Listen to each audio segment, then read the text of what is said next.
Todo está pasando nuevo, ¿cierto? Todo se hace nuevo en este tiempo y qué bueno que pronto está saliendo a la luz. Empezamos hoy un nuevo énfasis y nuestro énfasis es la importancia de la salvación y hoy vamos a empezar con nuestro primer tema. Y quiero que usted le preste demasiada atención en este tiempo a las predicaciones de los días domingos, todas ellas van encadenaditas una con la otra y qué bueno que usted comience a motivarse junto con su familia a no perderse ninguno de estos temas, pero sobre todo a compartirlo con aquellos que usted sabe que necesita. Entonces, ya no voy a hablar más acerca de la introducción, ahora voy a empezar a hablar de la palabra. Acostumbramos nosotros a mirar a través de nuestro tiempo que cada día la violencia, la maldad, la muerte se hace presente y va en aumento. Mire que no vemos que disminuya, sino que va en ¿qué?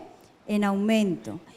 Y ha tomado, en unos tiempos tomaba ciertas áreas, ciertos espacios de la sociedad, en la humanidad, pero desafortunadamente hoy la contemplamos en todos los aspectos de nuestra vida, en la familia, a nivel personal, en la parte social, en todos los aspectos. Y la pregunta que nos hacemos es, ¿y por qué sucede esto? Porque cada vez la muerte se nos hace más cercana, más presente, y la verdad ante esto es el pecado. El pecado, dice la palabra, que por causa del pecado viene algo que se llama ¿cómo? Muerte. Entonces la muerte se hace presente por causa de ¿qué? Del pecado. Entonces nuestro tema, para los que van a tomar apuntes, todos hemos pecado. ¿Cuántos? Todos somos pecadores. Romanos 3:23 dice en la palabra que por cuanto todos pecamos, fueron destituidos del reino, de la gloria de Dios. O sea que el pecado estuvo siempre a las puertas, al acecho. Y yo pregunto en esta mañana, ¿alguno aquí nunca ha pecado? ¿Jamás ha pecado? Dices, no, yo soy muy bueno. No. Para algunos pecado era una cosa, para otros pecado no era eso, pero la palabra es tan clara que dice, todos debajo del cielo son ¿qué? Pecadores, todos. ¿Y por qué sucedió eso? ¿Por qué todos somos pecadores? ¿Por qué si yo me considero que soy más buena que mi vecino o considero que en mí no hay tanto pecado como el que sí estoy viendo que está haciendo muerte? Pues es porque nosotros se nos marcó un gen, una semilla, y esa semilla es la consecuencia que hace que nosotros transgredamos, fallemos y hagamos las cosas contrarias a lo que Dios quiere. Y esa semilla la puso un ser, esa semilla la puso Satanás. En Génesis capítulo 3 encontramos cómo Satanás se hace presente y Satanás pone esa huella, esa semilla, y esa semilla está en cada hombre y mujer que está sobre esta tierra y hace que esa semilla brote, y desafortunadamente brota en el momento en que nosotros no esperamos ver la maldad. Desde ese entonces a este tiempo, la maldad ha ido en aumento. Las dos personas que en ese momento estuvieron expuestas a esa huella, a esa semilla de pecado, fueron nuestros primeros hombres, le conocemos que son nuestros padres, ¿cierto? De la humanidad. ¿Cómo se llaman? Adán y Eva. Muy bien. Y Adán y Eva estuvieron expuestos a esa puerta de muerte que se llama el pecado y fueron engañados. Teniendo algo tan especial como es la presencia de Dios en sus vidas, fueron tocados por esa semilla de muerte, de pecado. Entonces es así como el pecado se fue haciendo presente poco a poco y de menos a más. Dice en Génesis capítulo 6, versículo 5, que Dios vio que la maldad en la tierra iba aumentando y Él sintió que ya el hombre se había salido de esa fiel comunión con Él. Entonces Él decide dejar al hombre. Y en el versículo 3 Dios dice algo, Él dice, yo no voy a contender, mi espíritu no va a contender ¿con quién? Con el hombre, porque me doy cuenta que el hombre es carne y yo soy ¿qué? ¿Qué dijo Dios? ¿Yo soy qué? Espíritu. Entonces Él dijo, como yo soy espíritu, yo no voy a contender con el hombre más porque Él es carne. Voy a pensar en otro plan para poder hacerlo.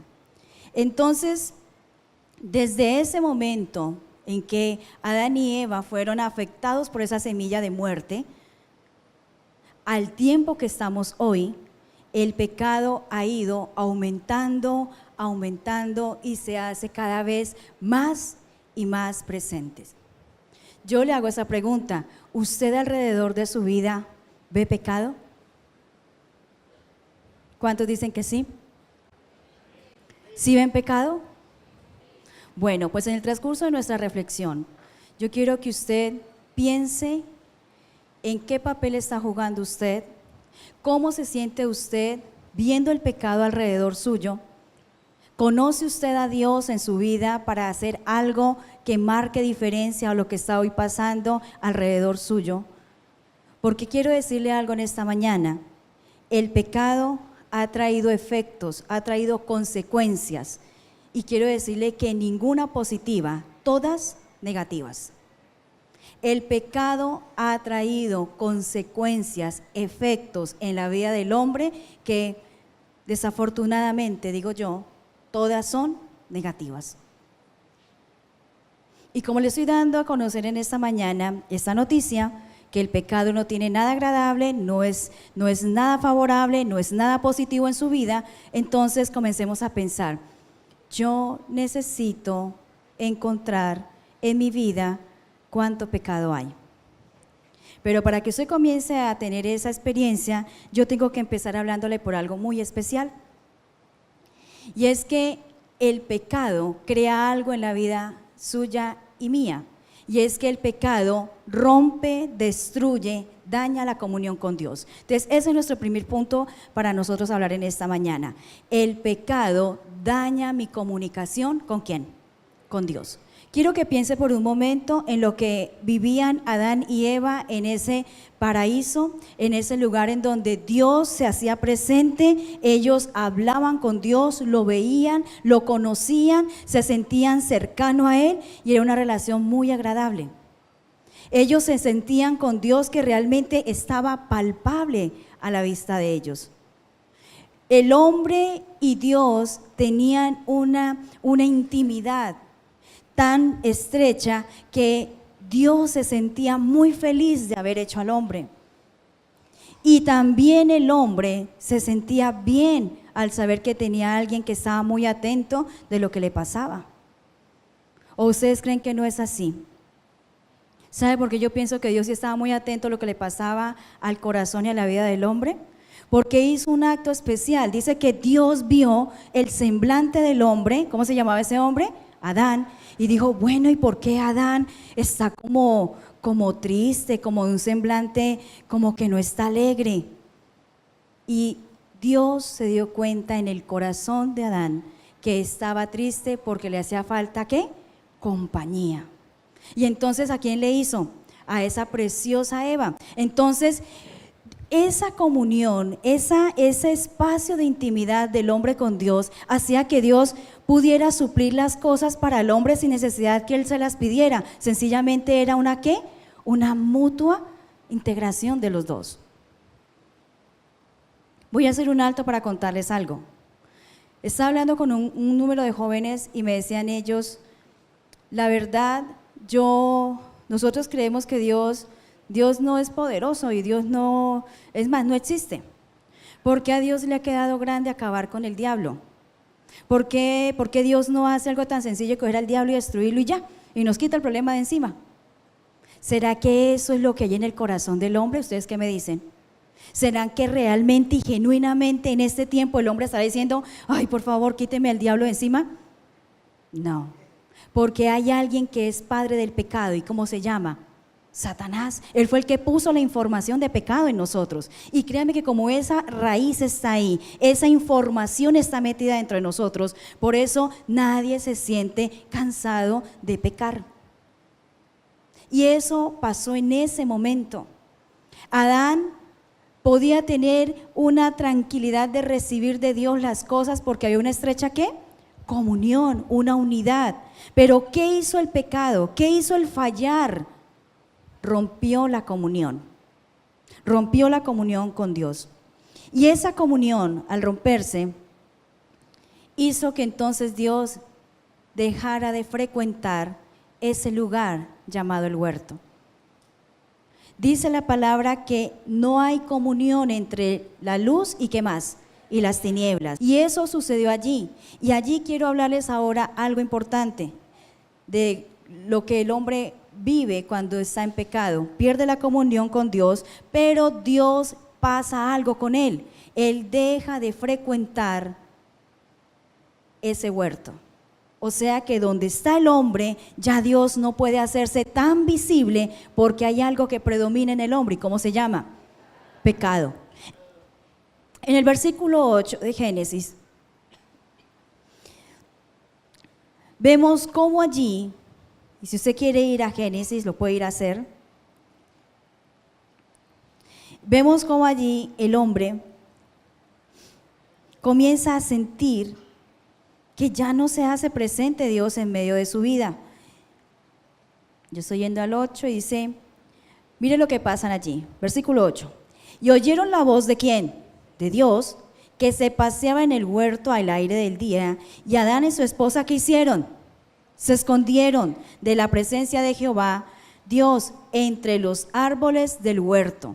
Si antes Adán estaba así muy tranquilo viendo la presencia de Dios porque estaban en intimidad, tenían común unión, ahora por causa del pecado, Dios tiene que hacer algo. Dios dice, ¿y dónde está el hombre? No lo veo. Ellos hacían algo, se escondían ¿de quién? De Dios. Se escondían de la presencia de Dios. En ese tiempo, hoy, está pasando algo muy difícil con la vida de la humanidad, y es que ya no les duele, les da lo mismo si Dios se hace presente o no se hace presente, porque ha ocurrido algo desde ese tiempo ahora. La maldad se ha aumentado y en gran medida, pero hay unos cuantos que saben cómo es Dios. Hay unos cuantos que saben que realmente Dios es bueno y Dios es misericordioso. La presencia de Dios para el hombre era una presencia apacible, una presencia amorosa, una presencia agradable. Esa es la presencia de Dios en medio de ¿quién? De esa intimidad. Pero donde no está Dios con su amor, con su paciencia, con su misericordia, con esa forma apacible, ¿qué podrá experimentar el hombre? Muerte, gritería, engaño, maldad, totalmente lo contrario. Entonces, algo que rompe esa comunión con Dios es el pecado, pero Dios, al ver el pecado, ya no se hace frecuente, ya no se hace visible, tan cercano ¿a quién? Al hombre. ¿Qué más le sucede al hombre por causa de la pérdida de su intimidad con Dios? El hombre se esconde de Dios porque no quiere sentirse que está vacío. Y quiero que usted mire allí una vez más en el versículo 3 y del versículo 8 del capítulo 3, y mire lo que dice allí. Dice, ellos se escondieron de la presencia entre ¿quiénes? Entre los árboles.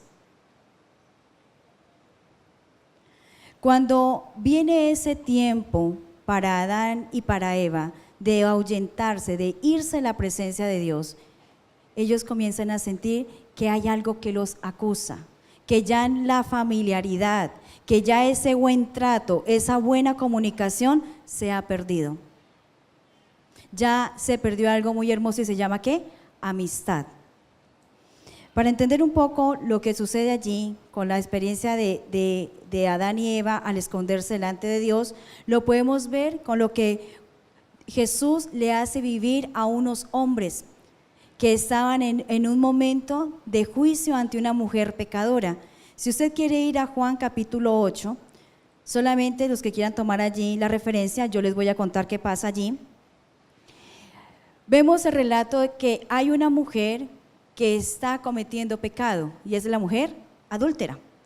Entonces la van a juiciar, ¿la van a qué? A apedrear, la van a lapidar, porque la encontraron en el mismo acto de ¿qué? De adulterio. ¿Estaba qué? Pecando.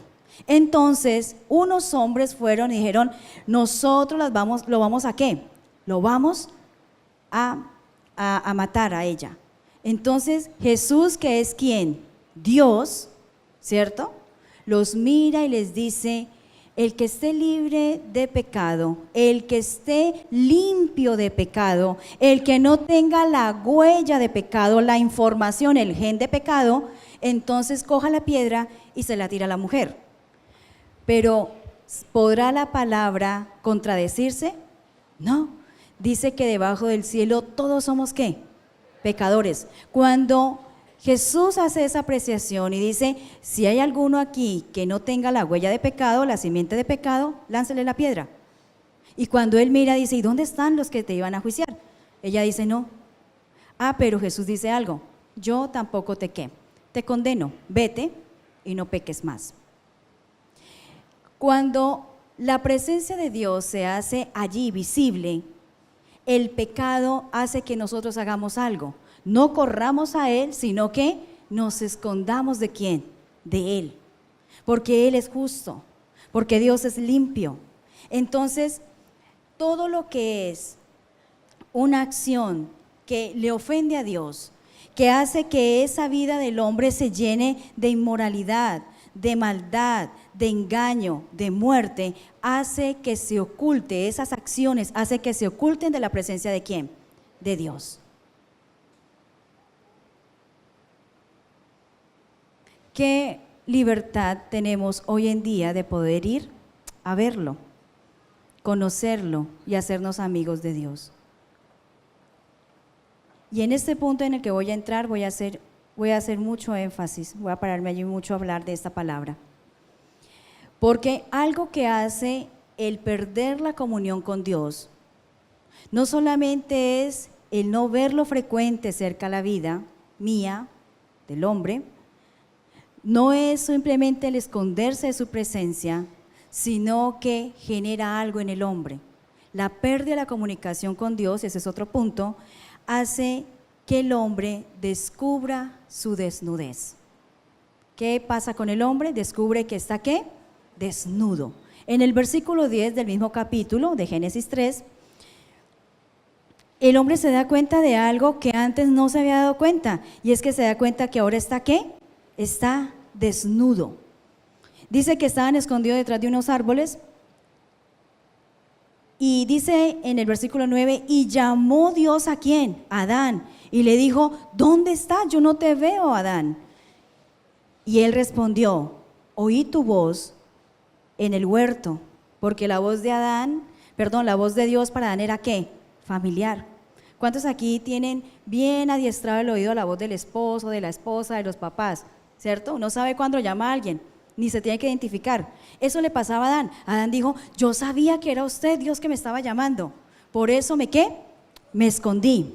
Pero le pasó algo. Adán le expresa a Dios una situación que él estaba sucediendo en la intimidad de él. Dice esta expresión, tuve miedo. ¿Qué le ocurrió entonces a Adán? ¿Tuvo qué? Miedo. Y ese miedo hizo que él se escondiera de la presencia. Y dice aquí, tuve miedo porque estaba como desnudo y me escondí. Mire cómo Adán le dice a Dios, vea, yo me escondí porque me pasó algo. Tuve miedo, como tuve miedo, entonces le quiero decir que mi desnudez hace que me esconda delante de ¿quién? De tu presencia. No quiero que me veas ¿qué? Desnudo. La desnudez significa debilidad, vergüenza, desgracia. ¿Usted se vendría desnudo a la calle? ¿Andaría desnudo con las personas con las cuales usted quiere tener un respeto? ¿Cierto que no? ¿Sabe que Adán, al escuchar la voz de Dios, él dijo, yo no puedo salir porque me siento que estoy, ¿qué? En vergüenza. Siento que hay una debilidad que me impide correr a Él y decirle, aquí estoy Dios, cuéntame. Había una pérdida de una libertad de comunicación entre los dos por causa de la desnudez. Vamos a Isaías 47:3. Y allí en Isaías 47, yo quiero que miremos lo que dice el profeta. 47:3. Dice la palabra, descubierta será ¿qué?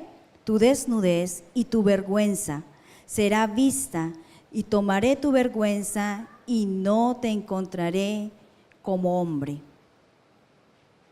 La desnudez, el sentirse despojado de algo que antes no generaba seguridad, hace que el hombre se sienta vacío. ¿Alguna vez cuando usted ha fallado, ha pecado, ha sentido vergüenza?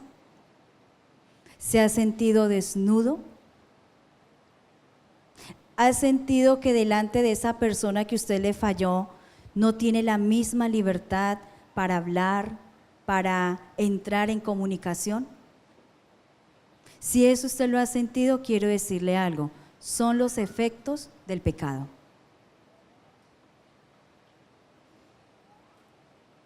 Las únicas personas que pueden tener la libertad de su desnudez y que se sienten bien al verse desnudos son los esposos. ¿Sí o no, esposos? ¿Sí? Porque entraron en un tiempo de ¿qué? De intimidad.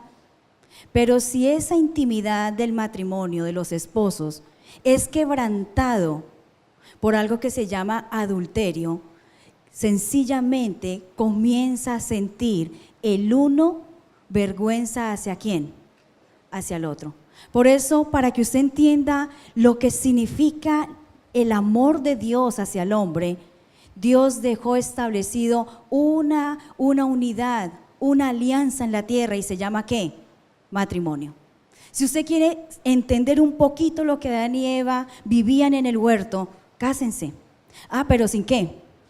Sin pecado, ¿sí? Los que quieran vivir en un paraíso y en un huerto fabuloso, con la comunión con Dios, viéndolo cara a cara, tienen que hacer algo. ¿Qué tienen que hacer? Casarse. Pero sin dejar que brote una huella ¿de qué? De pecado, porque cuando entra esa huella, sencillamente comienza a haber vergüenza. Pero quiero decir algo, en ese tiempo en el que estamos, hay un pastor que dice en algún lugar de La Mancha, en ese tiempo sencillamente adulteran, la esposa engaña al esposo y viceversa, y dice, bueno ya, caminen, sigamos con esto. Ya no sienten ¿qué? Vergüenza.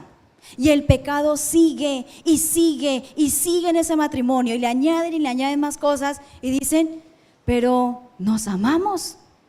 ¿Será eso amor? No, eso no es amor.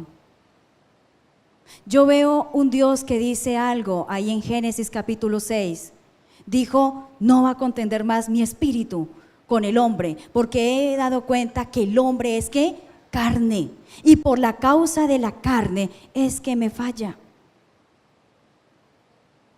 Por eso, hombres y mujeres que han tomado la decisión de dar ese paso del matrimonio, quiero decirles que gocen ese espacio de intimidad y de amor con Dios y con ustedes. Pero cuídense de no dejar que brote la semilla ¿de qué? De pecado. Y si algo está pasando, hay que sentir no la vergüenza de la desnudez, sino la vergüenza de haber pecado y de decirle a ese esposo y a esa esposa firmemente, yo quiero hacer algo, no quiero volver ¿a qué? A fallar. Apocalipsis 3:18, miremos qué habla Apocalipsis 3:18 sobre ese espacio del sentir vergüenza. No sé si los... no están. Y vamos a ir a Apocalipsis. Y en el 3:18 dice lo siguiente.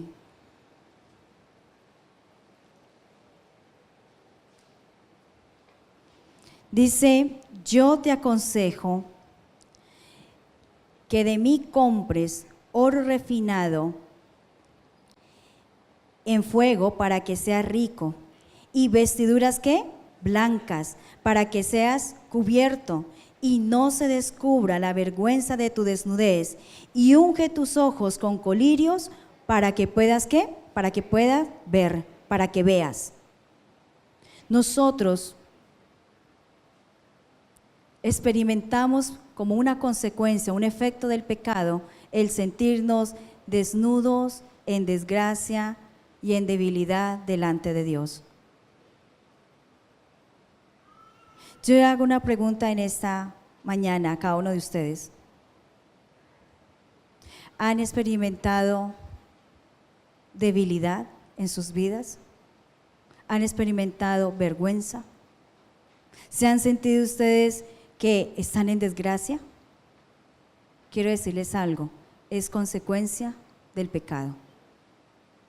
Por eso todos somos ¿qué? Pecadores. El pecado también hace algo en la vida del hombre. No solamente hace que rompa su comunión con Dios, sino también el pecado daña el bienestar con los demás seres humanos. El pecado rompe la comunión con Dios, pero rompe la comunión ¿con quién? Con mi entorno, con los que están a mi alrededor. Y eso comienza a ocurrir en la vida de esa primera familia llamada ¿cómo? Adán y Eva. Hace que se rompa la tranquilidad. Y yo quiero que volvamos otra vez a Génesis capítulo 3 y recordemos una vez más lo que dice el versículo 10. El versículo 10 usa una palabra muy clave y esa palabra es miedo. ¿Cuál es la palabra? Miedo. Ellos le dicen a Dios, tuvimos miedo. Al tener miedo quiere decir que la calma, la armonía, la paz, la tranquilidad con Dios se había perdido. ¿Cuántos aquí han sentido miedo? Yo he sentido miedo. ¿Sí? Y el miedo es algo que se interioriza y también se exterioriza. Hay personas que tienen la facilidad de exteriorizarlo y hay otros que no. Pero el miedo genera algo, trae algo a nuestra vida. Entonces, voy a hablarles de las consecuencias de ese miedo y cómo produce en nosotros un exteriorizarlo. Un efecto que hace el miedo es que hace que nos quedemos inmóviles. Uno se paraliza, ¿cierto? Cuando uno tiene miedo como que no me muevo de ahí. ¿Por qué? Porque no sé qué hacer, es algo que no conozco, es algo que no sé cómo voy a actuar, entonces se queda inmóvil o bloqueado o ahí, como decimos a veces, en stand-by. También pasa algo, el cuerpo se vuelve ¿qué? Rígido. Una persona con miedo comienza a sentir que no tiene libertad para moverse. Puede sufrir también de algo muy sencillo. Cuando uno tiene miedo le da como dolorcito en el estómago, ¿cierto? Y si le da dolor en el estómago puede producir también ¿qué? Diarrea. ¿Alguno aquí el miedo le ha producido diarrea? Sí, pasa. Y uno dice, no, es que déjeme ir tantico al baño porque tengo miedo. Claro, porque eso es el producto del miedo. Ahora les voy a preguntar algo. ¿Qué habrá sentido Adán y Eva cuando corrieron detrás de los árboles y dijeron, Dios viene, Dios viene? ¿Qué tuvieron? Miedo. Si pudiéramos tener a esos dos personas acá, le diríamos, bueno, ¿y ustedes qué sintieron al ver la presencia de Dios que estaba en su esplendor ahí, ¿cierto? ¿Qué subieron? No, me dolió el estómago, me quedé petrificado, no me podía mover. Habían quedado en escena paralizada, ¿cierto? Ahí. De pronto Eva pasándole ahí el fruto prohibido ¿a quién? A Adán. Muchas cosas, pero ellos experimentaron algo, miedo. Y eso lo exteriorizaron cuando se escondieron. Pero también sucedió algo. Ellos lo interiorizaron también. ¿Cómo podemos interiorizar el miedo? El miedo se interioriza teniendo una baja estima.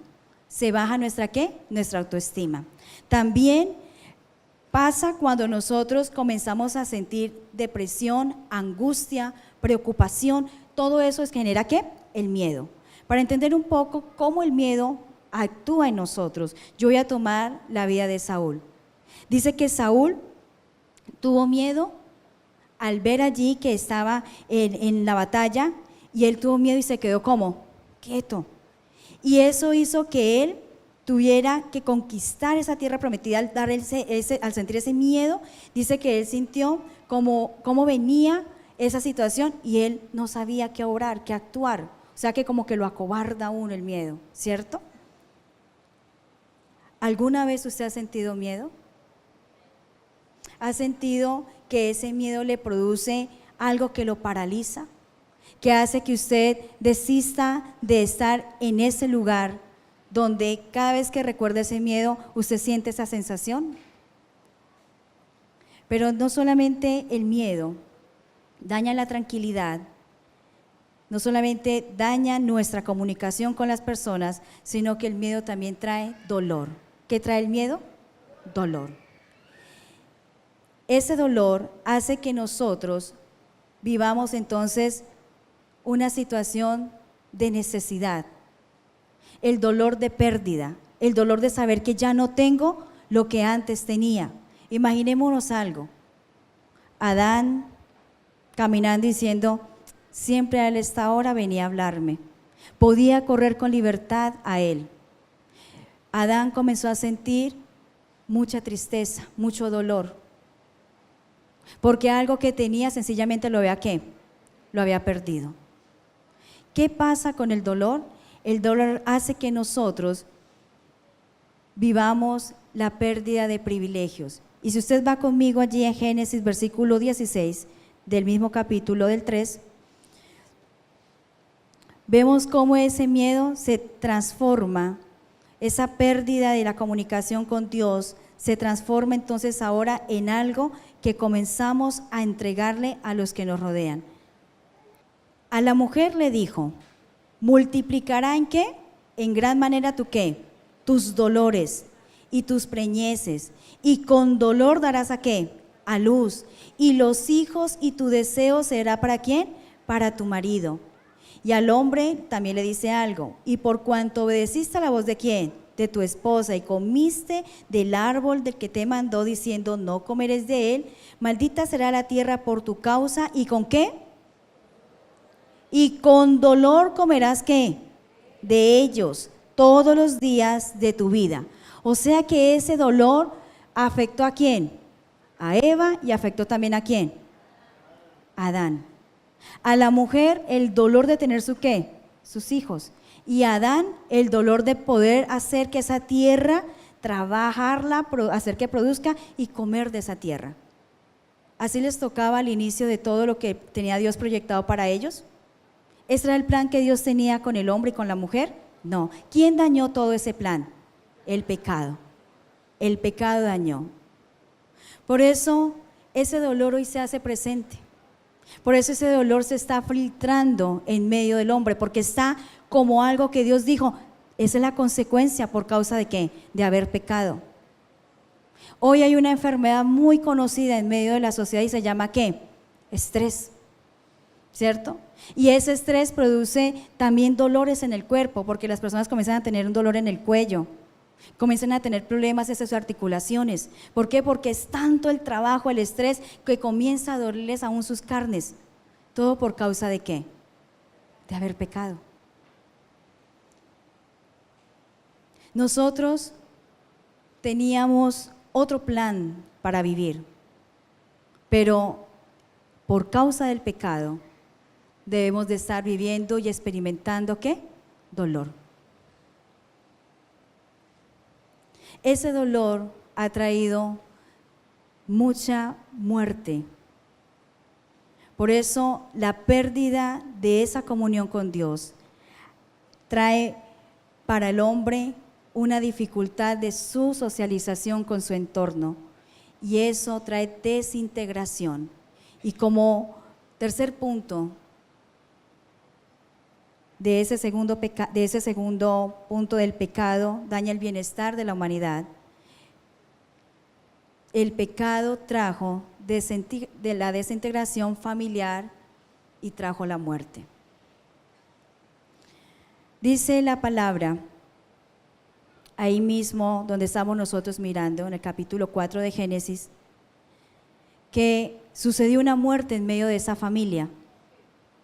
Adán y Eva tuvieron ¿qué? Hijos, porque eso fue lo que Dios dijo. Y usted, mujer, va a tener ¿qué? Hijos, y les va a doler mucho. Nacieron unos hijos de la vida de estos dos personajes, pero un hijo mató a su hermano y trajo una desintegración familiar. ¿Quién mató a quién? A ver, ¿cuántos leen Biblia? Caín mató a quién? A ver, ¿cierto? Y entonces Dios le dice, bueno, ¿usted qué hizo? Porque aún no había visto muerte en la tierra, no había pasado todavía muerte. El hombre había experimentado otro tipo de muerte, ausencia de Dios, pero aún no se había visto una muerte ¿qué? De esa carne. Entonces él pregunta, bueno, aquí pasó algo. La tierra me está reclamando que aquí pasó algo. ¿Qué hiciste? Dijo, no, yo no tengo que darle razones ni explicaciones a usted. No sé qué pasó con este caballero. Dijo, la sangre de tu hermano Abel está reclamando ¿qué? Justicia. Entonces comienza a ver algo en la intimidad de esa familia. Viene, me imagino, un dolor muy fuerte. ¿Para quién? Para Adán. Un dolor muy fuerte. ¿Para quién? Para Eva. Pero viene una acción de dureza en el corazón ¿de quién? De Caín. Bueno, ¿y por qué le dolería tanto a ese Dios este muchacho llamado Abel? ¿Por qué no le duele también mi vida? Y comenzó a venir una serie de situaciones en ellos que se desintegró esa familia. Dios pone una acción sobre Caín y le dice, Caín, no puedes estar más aquí. Entonces pierde la comunicación Caín ¿con quién? Con su papá y su mamá. Hasta dónde el pecado ha transgredido, hasta dónde el pecado fue y marcó ¿qué? Muerte.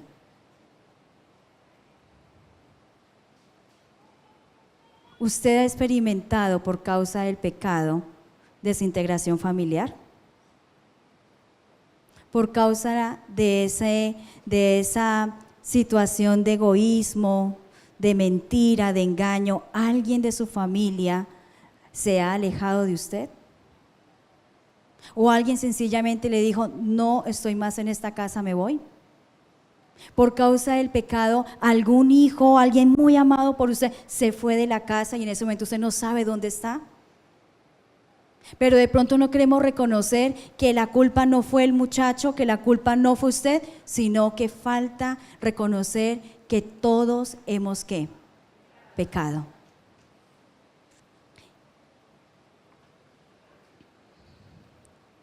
Todos hemos pecado y ese pecado ha roto la comunión con Dios, ha traído una dificultad para nosotros interactuar con los demás seres humanos, con las demás personas que nos rodean.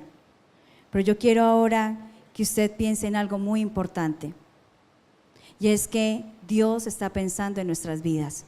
¿Bien?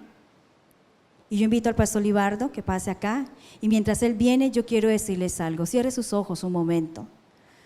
Señor amado, tu palabra está diciendo que es mucha la maldad en la tierra.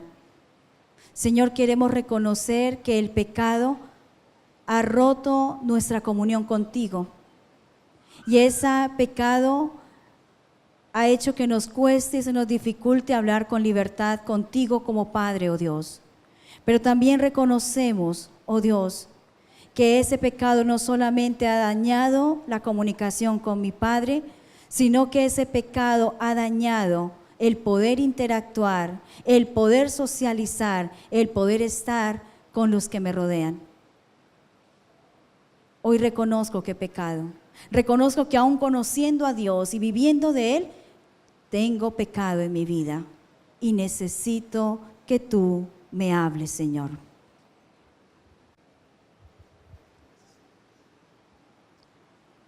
Buenos días.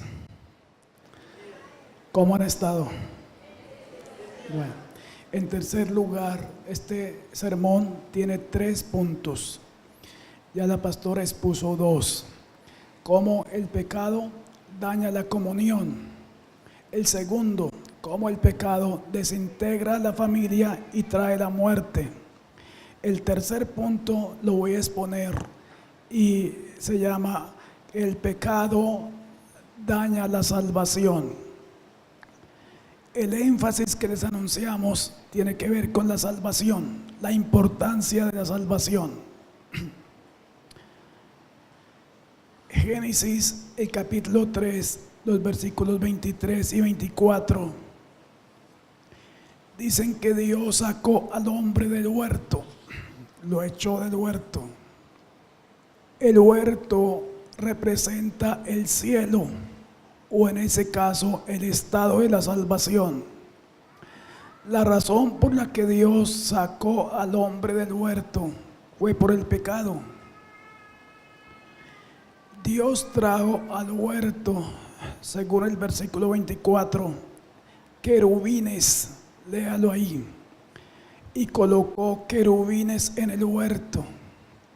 Los querubines son ángeles. La función de los ángeles más o menos tiene que ver, se reparte en unas 3 o 4, pero quiero hablarles así rápido de algunas. Una es alabar a Dios. Como el hombre no alabó más a Dios, Dios trae querubines para que lo hagan. Otra es hacer la voluntad de Dios. Como el hombre no lo hizo más, Dios trae querubines para que lo hagan.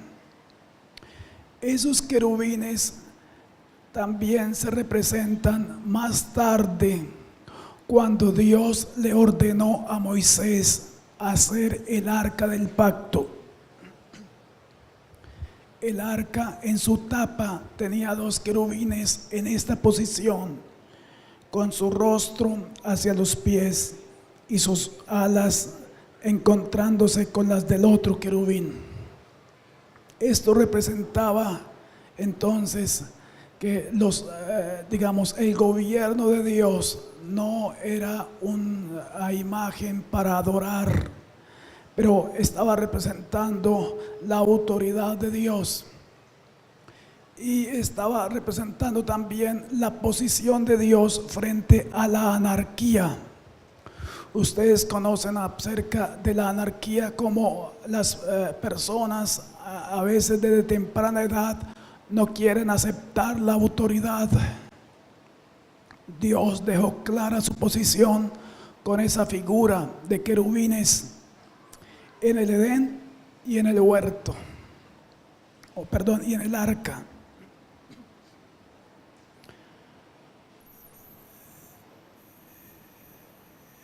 Dañar la comunión entonces nos hace perder la salvación. Yo no sé cómo está su comunión con Dios.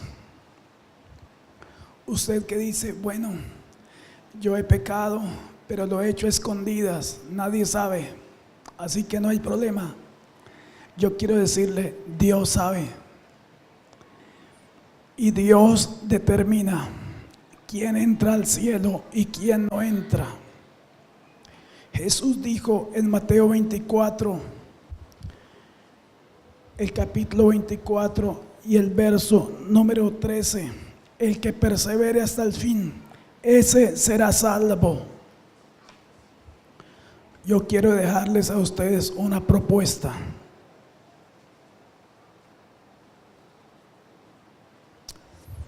La propuesta es la siguiente: hubo un hombre en la Biblia que pecó, entre muchos, y dañó su comunión con Dios. Se llamó David. Salmo 51. Y David sintió que fue echado de la presencia de Dios. Por eso él ora y dice: no quites el gozo, o mejor, vuélveme el gozo de la salvación y espíritu noble me sustente. Él se arrepintió con todo su corazón y Dios le extendió la mano otra vez. Tal vez usted vino bajo el efecto del pecado, no ha logrado liberarse del pecado todavía y comete algunos, no sé cómo se llaman. Yo quiero decirle, ese pecado lo saca de la posibilidad de la salvación, a menos que restaure su relación con Dios. Y el otro ejemplo que quiero darles está en el libro de Lucas, capítulo 15, los versículos 17 al 20. Dice que el padre tenía 2 hijos. Uno decide irse de la casa y vivió perdidamente, se descarrió. Luego, cuando sintió que todo le faltaba, que le iba mal sin la cobertura de su padre, dijo: volveré a mi casa, pediré perdón, a ver si mi padre me recibe. Y ustedes saben que él regresó a la casa arrepentido, pidió perdón y el padre salió corriendo a recibirlo, lo abrazó, lo besó y lo aceptó otra vez como su hijo en casa. Quiero invitarlos para que se coloquen sobre sus pies ahora. Solo usted sabe si tiene que regresar al Padre o si sencillamente se ha mantenido bajo la cobertura del Padre todo el tiempo desde que recibió a Jesús. Pero si usted ha manchado su vida y ha dañado la comunión con Dios a través del pecado, este justamente es el momento para que ore. Cierre sus ojos, Padre.